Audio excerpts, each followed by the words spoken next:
Assalamualaikum warahmatullahi wabarakatuh. Perkenalkan, nama saya Siti Munifa, NIM E 2019-2164, Prodi Ekonomi Syariah 4, Fakultas Ekonomi dan Bisnis Islam. Saya di sini ingin menanggapi materi tentang ekonomi 4 sektor, yaitu perekonomian terbuka, yang telah dijelaskan oleh Bapak dosen Dr. Abdul Wadud Nafis, LC.MEI, selaku dosen pengampu mata kuliah Ekonomi Makro Islam. Perekonomian terbuka. Definisi perekonomian terbuka ialah perekonomian suatu negara yang terlibat luas dalam perdagangan antar negara.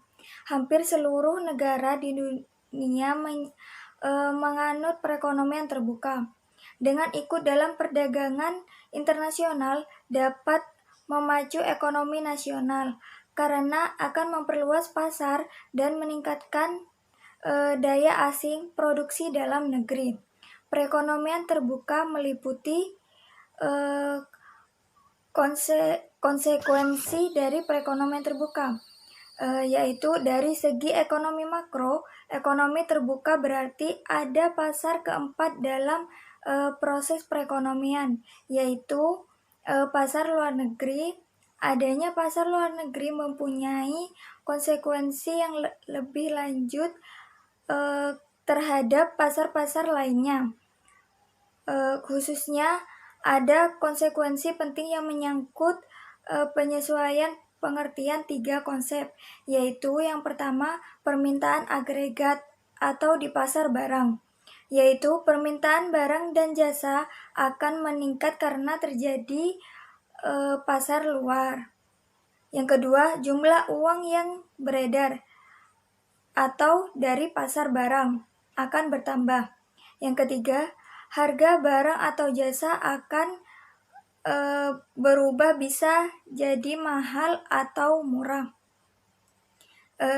Selanjutnya ada sirkulasi aliran pendapatan, yaitu yang pertama, perusahaan akan mengeluarkan berupa pajak kepada pemerintah dan akan menjadi pendapatan dari pemerintah. Yang kedua, perusahaan akan mengeluarkan faktor produksi otomatis akan menjadi pendapatan dari rumah tangga. Selanjutnya, ada sedikit penambahan, yaitu tentang faktor-faktor yang menentukan ekspor, yaitu suatu negara dapat mengekspor barang produksinya ke negara lain apabila barang tersebut diperlukan negara lain dan mereka tidak dapat memproduksi barang tersebut atau produksinya tidak dapat memenuhi keperluan dalam negeri.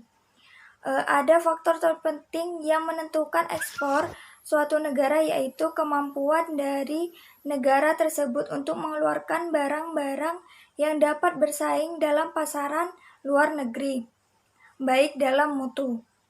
Ada beberapa hal yang menyebabkan kemerosotan pada ekspor, yaitu biasa terjadinya perubahan cita rasa penduduk pada ekspor. Penduduk luar negeri, merosotnya keupayaan bersaing di pasar luar negeri, serta terjadi permasalahan ekonomi yang sedang dialami di luar negeri. Selanjutnya, faktor-faktor penentu impor. Impor suatu negara dipengaruhi oleh tingkat pendapatan masyarakat. Semakin tinggi pendapatan, semakin banyak impor yang akan dilakukan, maka semakin banyak impor yang akan bertambah.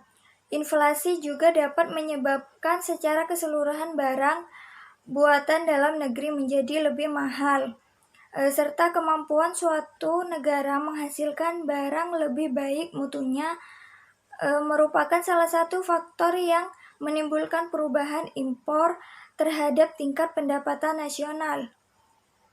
Selanjutnya, syarat-syarat keseimbangan dalam perekonomian terbuka. Yang pertama, efek perubahan ekspor dalam impor terhadap keseimbangan pendapatan.